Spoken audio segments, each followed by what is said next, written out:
Are you in business? Yeah? Yeah.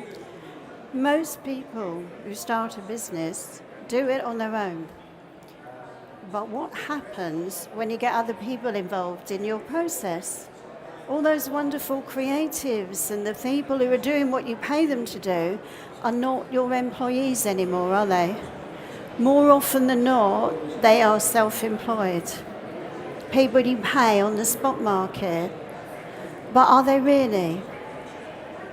3 years ago, a client came to me and he asked me, can you help me raise £125,000 in 7 days? I had to tell him no. If I had £125,000, I'd have better shoes. He had that kind of tension in his voice you get when you've got a real problem. And he was looking for that kind of money because the taxman wanted it from him. 5 years before that, he'd asked me to review his contracts with his subcontractors. He had a great business. It was a pilot training school. He did all the marketing, he hired the planes, and when he had a customer, he told the instructor when to turn up and who to teach. He also arranged for the customer to pay him, and he paid his freelancers.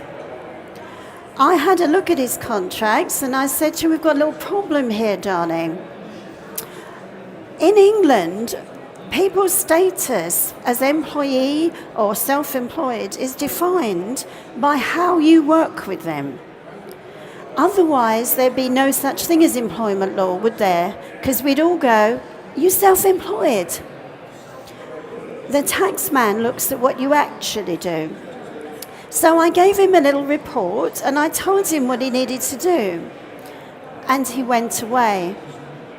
You're a busy entrepreneur, and you're a busy entrepreneur. You'll walk away. And he put my report in the drawer. A year after that, he rang me up and he said, I've had a problem with one of my freelancers and I let him go. And the daftest thing has happened to me. I've got something called an employment tribunal application in the post. Can't be right. I don't have any employees. So we had a little conversation and I took him back to my report and I said to him, this is how it works. If it looks like a duck, it walks like a duck, and it quacks like a duck, chances are it's the duck. So if you treat people like employees and you work them like employees, guess what? They're an employee.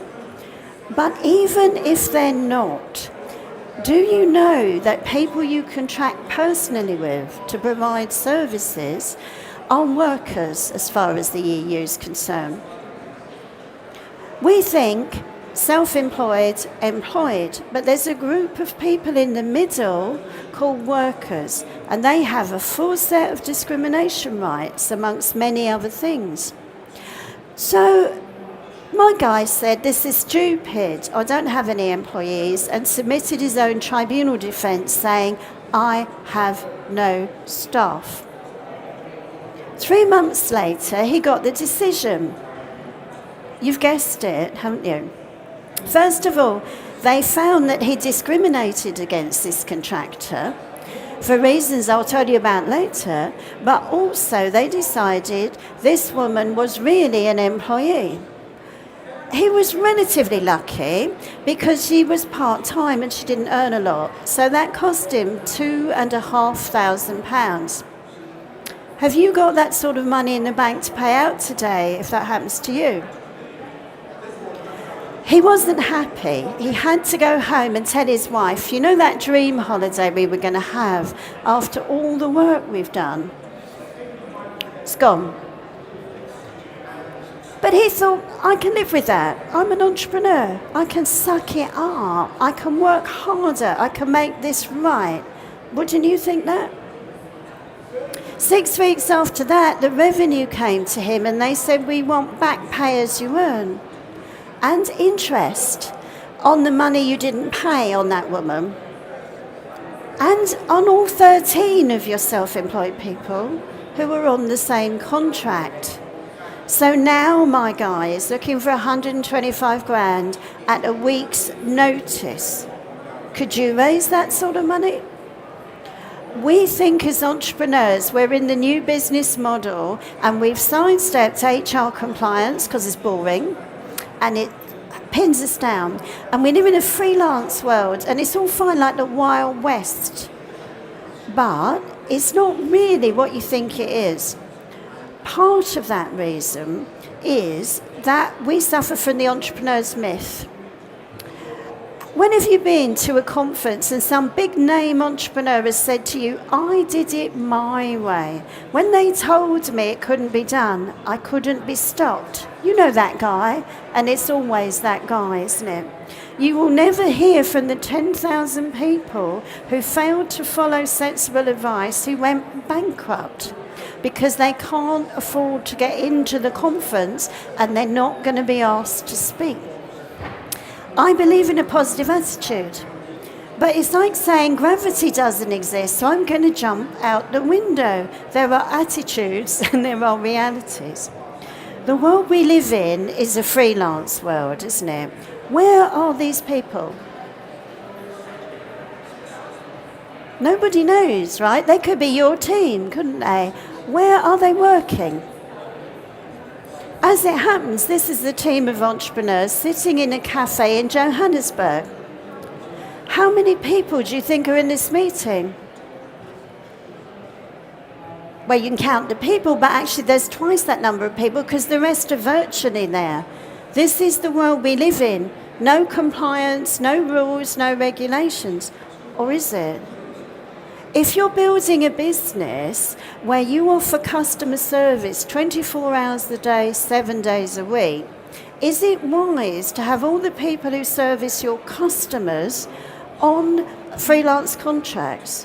What happens if, as freelancers, they all say, thank you very much, I don't want to come in on Monday, or thank you very much, I don't want that project? Freelancing is fabulous, it's flexible, it's creative, but it has to be managed just as seriously as any other form of people relationships. Who owns the copyright in what your freelancers produce? They do, unless you've contracted otherwise. Can you sell product to people, your end client, if you haven't got the rights to the things your freelancers created? If you can, it's a bit shonky, and you'll certainly find it'll come back to bite you. And what about that wonderful £5 graphic artist you found on Fiverr? You know, the guy in the Philippines who gave you a logo. What's to stop him using the identical logo for your biggest rival tomorrow? The freelance world is not just a Wild West world, it can be a dangerous world because we think we know what we're doing. Where is the data on your customers? Why do you care? Do you want it all to be sent to Russian mafia people and Nigerian scammers? Are you sending it to external people with no idea of how secure your data is? It is the Wild West, but you don't want to be the guy who loses the fight at the OK Corral, do you? Did you know that if you're using customer data, the Information Commissioner does not permit you to send it outside the EU unless you notify those customers, ensure that it's securely held, know that it's in an area where there's proper data rules, and you have checked what's going on and have a contract. Not every opportunity to get the cheapest possible VA at the other end of the world is a wise one. And when you're not happy with a freelancer, what do? You just stop using them, don't you? You just stop picking up the phone and you just stop having those conversations. Now, remember my guy with the pilot school? He did that But what he didn't know on that particular day was why the customer had complained about the instructor. Would you like to guess? This instructor happened to be my client's only female instructor and the only black one. And his customer had made a very unpleasant pass at this woman, and she had quite understandably not accepted it. It turned out that the customer complaint was a malicious get back on a woman who had turned him down.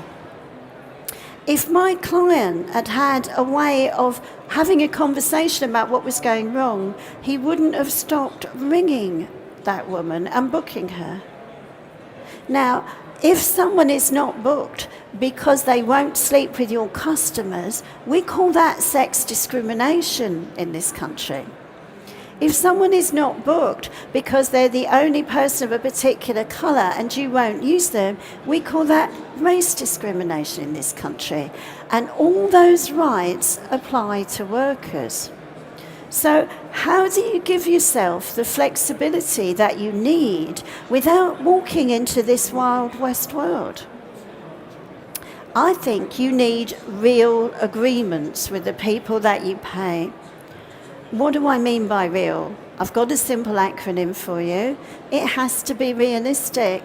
If it looks like employment, acts like employment, you treat it like employment, let's call it employment and not kid ourselves, it's self-employment.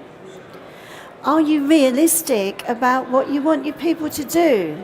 If you're buying a cheap graphic designer off an online site, do you really expect them to do the same job as someone who's at the state of their art, who's highly seasoned and professional? You need to make sure that you are asking the right people to do what you need to be done. Why do you care? I hear stories of people who've commissioned websites that don't work. They had a 500 quid budget and they wanted a 50 grand project done, and they got it done by some bloke in Romania. Lovely. I've got nothing against blokes in Romania, but when things go wrong, you don't even know where he lives. When things go wrong, you can find out you don't have copyright in the graphics they put up. You can also find out you don't even have log-on codes to your website and they can take you down. This isn't fantasy. This happens in the online digital world. You need to make arrangements for how this is going to end. A freelance arrangement, by its very nature, is temporary. There's no freelance for life, is there? And the best time to plan your breakup is when you're dating. What don't you want when this relationship ends? Remember my guy with the flying school? Remember the woman he had to pay that money to? She sat up next door to him with the money he had to pay her and pitched to all his customers, because she knew who they were, apart from the one bloke, obviously. And so not only had he lost a lot of money, but he now had a rival, and there was nothing he could do about that. She wasn't an employee, there were none of the implied rights. Is this what you're setting up in your business when you're asking people, just do this, just do that? Have a plan for how it ends. Keep your data, keep your customers, keep your log-on codes. And it needs to be appropriate. You don't need to write War and Peace if you just want 15 pages of something transcribed. But if you're using freelancers as the model for your business, make sure your contracts and arrangements are appropriate for your customer service goals and your business goals. Ever used a freelancer and thought, why do I have to keep telling them what to do? Does it irritate you that you pay people and they don't seem to get what you want done? There's two reasons for that. Firstly, when we buy freelancers, we're buying either overload space because we're too busy, or expertise. When we're buying overload space, we don't bother to specify properly what we want because we're too busy. When we're buying expertise, we don't specify what we want because they're the expert. But if you don't give the people you pay working parameters about what delights you, what pleases you, they will come back with stuff you don't like. And with respect, you are on strike as the boss. If you're paying people and engaging them in your process, your job is to tell them what to do, or at the very least to tell them what they need to achieve. If you don't want to do that, how are you going to get value from the people that you pay? And you really do need to consider the legals. It's not quite as simple as because I say it's all self-employed it is. The taxman has a view on that. Any idea what the taxman's idea of what self-employment is? It's a bit more than they invoice me. The taxman looks at, are they really in business for themselves? Do they have a web page? A business card? Are they registered as a business? Do they have more than one client? Do they use their own equipment? And even do they carry their own professional indemnity insurance? There's a bit more to how the taxman looks at it than Susan told me she just wanted to invoice me every month. That way you can build up massive liabilities you don't know. And why do I care? Because that day, my guy who wanted £125,000, I couldn't help. It was too late to prevent him from making these false assumptions. He couldn't go back to his customers and say, I fundamentally underpriced my labour costs. Please give me another 20% on the work I did for you for the last 5 years. You can't do that either. Do you know that workers have the right to statutory holidays? Any one of them can come back to you and say, I want my holiday pay. Now, maybe they're dead in the water with you as a freelancer if they do that. But maybe if you've just ended badly anyway, that's another problem that is going to be added to that little tick the box list. I believe passionately that the freelance economy is a vibrant one that we should all embrace. But I believe we should embrace it in a way that allows us to build robust businesses, not just imagining, that's all right, Fred's a freelancer. I invite you to download my freelance top tips. If you're into QR codes, there's the code there.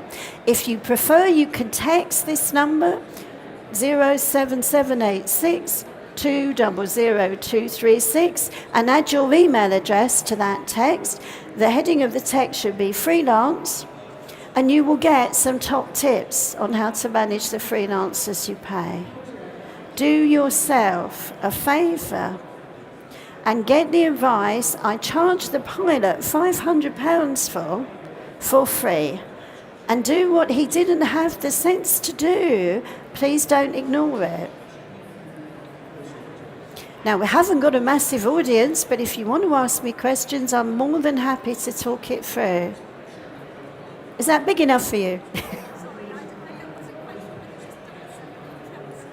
You got it? Yeah. So, is there anything that's made you think about?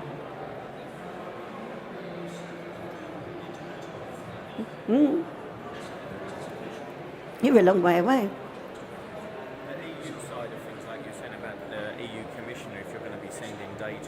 Indeed. Absolutely, yeah. Absolutely. We all work globally, either as part of a big corporation or from our back bedroom on our PC. I was trading globally this morning on my mobile phone, as it happened, right? We don't think borders and boundaries. We think data flow and relationships, don't we? And I think we should. The problem is the government doesn't, and rightly so, I think. You can't be sending your customer data all over the world just because you can. Well, you can, but you run the risk of being fined. Do you know what the data protection fines are? Currently, they're £100 a breach. And if you're sitting there thinking, I can handle that. If you send 1,000 emails in breach of the rules overseas, that's 1,000 breaches. And if 4 people read them, that's 4,000 breaches. So it can kind of add up. And the only way you can do that is have a proper data security policy and proper contracts. And you need to know where your data is physically. Do you know? Because we're all in the cloud, aren't we? Where physically are the servers? Because the EU, like the UK, is a physical space, not a virtual space. And they're concerned with physical locations. And here's the thing. Do you think you're running a virtual team? I don't know that there's any such thing as a virtual team. I think there's only real people and real teams. The fact they don't come and sit in your office every day makes no difference whatsoever to the fact you need to contract them properly, you need to secure your data, and you need to build a relationship across that real agreement that enables you to do what you want. And if you're not doing that with the greatest possible respect, you are on strike as a team leader and a boss, because that's what you need to do to get it all working in the modern world. So I hope I haven't depressed you too much. But it needs doing. We need to clean up, don't we?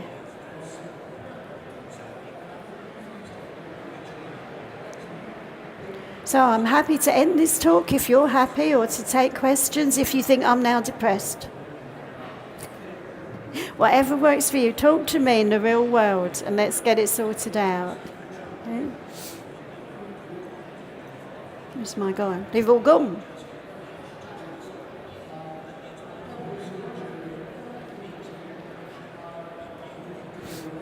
Yeah.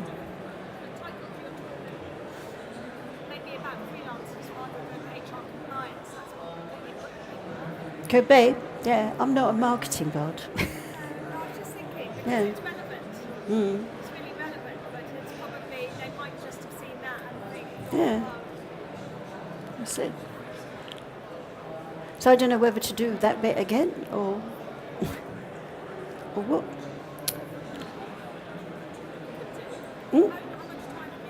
Lots, but the idea was to talk with the people, you see. So there we are. Do you pay freelancers? Yep, sometimes. What sort of freelancers do you pay? Right? Do you have a great contract with them? No.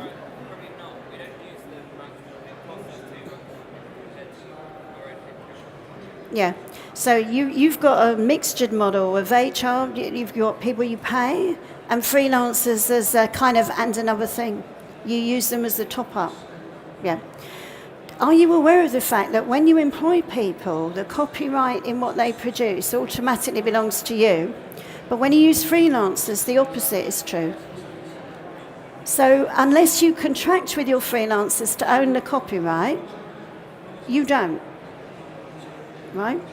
So you might want to have a strategy about when you contract out that either allows you to make sure you've got the right contracts in place, or that you don't contract out stuff you really care about the copyright for.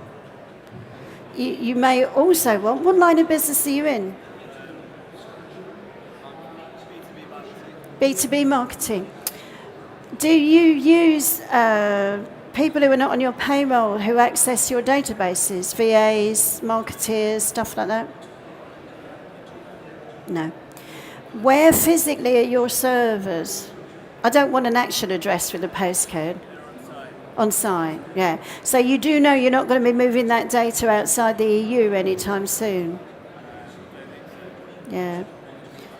You won't need to. So if you have a magic moment and you think we need a few VAs or a few admin assistants, very tempting sometimes to get them from the Philippines or wherever. They're really cheap. If your data's leaking outside the EU, you've got problems from a marketing point of view, because you know better than I do, if you're in B2B marketing, what the Information Commissioner thinks about securing your data. But it's, although none of us would dream of doing it out the front end, you don't go, here's my database, take it and copy it, use it as you will. We often do it at the back end when we use freelancers, don't we? We think, I need a virtual assistant. Quick, give them the logon codes. Where is the virtual assistant? Well, it's the virtual world, isn't it? I've no idea half the time where mine is, you know. That's how it works, isn't it? So, are there other people around your business that you pay but are not employees?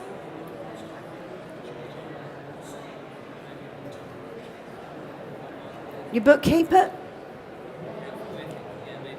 Maybe, right? A lot of people give their bookkeeper the keys to the business, right? We often do our bookkeeping in the cloud, don't we? So if you fall out with your bookkeeper, do you have the right to get the data back? I've been in business 34 years. I've probably had about 28 bookkeepers. I think I might be quite easy to fall out with. But the truth is, you need to make sure that you've got your data back and your logons back. And do you know that most of the modern cloud accounting packages, servers are based in America? I don't want to point out the blindingly obvious, but America is not in the EU. So you need to notify people if you're keeping financial data about them in America. But we don't, do we? Because it's all virtual and it's kind of in the cloud. But if you're going to build a robust business, you need to have some idea of the structures around how to manage freelance people. We tend to see employment as compliance, don't we? When you take on people, it's a big compliance piece. Yeah? But actually, it's not a compliance piece, is it? I mean, compliance comes into it, but that's not the real point, is it? Have you ever ate in a restaurant simply because they comply with food hygiene standards? No. You hope they do, don't you? But you actually go there because they do more than compliance, don't they? Have you ever chosen an accountant because he never ever once missed a deadline on a tax return? What, that you just get one with the milk every day? You're new. All right. So compliance is not really a big deal with HR, but it's sold like that, isn't it? If you were hiring people for your team, what would be the biggest thought in your mind? Do the job well. Good team fit. It wouldn't be, oh my God, I hope they don't sue me, would it? It probably wouldn't be, oh my God, I hope I don't injure them. Because actually the whole compliance piece is the detail, isn't it? But when it comes into the relationship, it's normally already gone wrong. If your boss starts saying to you, excuse me, let's have a look at your contract. What time are you contracted to start? Are you having a positive relationship with your boss? No way. The compliance piece is something that as entrepreneurs we need to get right and then put in a drawer until trouble comes, you know. Then we need to manage the relationship and the work, don't we? Like there's no tomorrow. Because if the people you pay hate you, they don't work very well for you. Have you noticed this? Yeah. Now, posh people in HR call this engagement. That's because they're into compliance. And apparently, if you and I have a conversation, if we put an HR label on it, that's engagement. I call it having a chat, which is what people have been doing since people were invented, isn't it? But if you can't have a little chat with the people you work with, what's going on in your workplace? Nothing good, is it? If you're all zipped up and uptight, it's not going well. So the whole people piece is a lot more than compliance, isn't it? And personally, and I'll say this on, recordable medium, I think business people have been sold a pup about HR and employment law. I think we've been so focused on, someone might sue us. We're like the restaurant that won't open our doors. We're like the people who won't put our website up because a comma's missing on our terms of trade. This is not having a life and creating businesses and employment. This is just paranoia, isn't it? But in the freelance world, we don't even have any common sense. We go straight from paranoia to, over here it's lovely, I can do what I like. And that's not always wise, is it? Because actually people are just as weird and difficult and challenging when they're freelancers, aren't they? As they are when they're employees.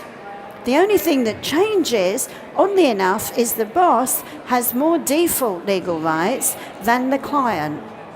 Because you know in B2B, it's not like B2C where the law says, oh, consumers should be protected from their idiocy. In B2B, if you're the idiot, you pay. It's about how it works, isn't it? So what's your biggest problem with people in your business? Yeah, time. Thank you for joining us. Well, I'm going to wrap this up. I can't make myself heard over the next speaker anyway. Thank you very much for joining me, and I really appreciate your support.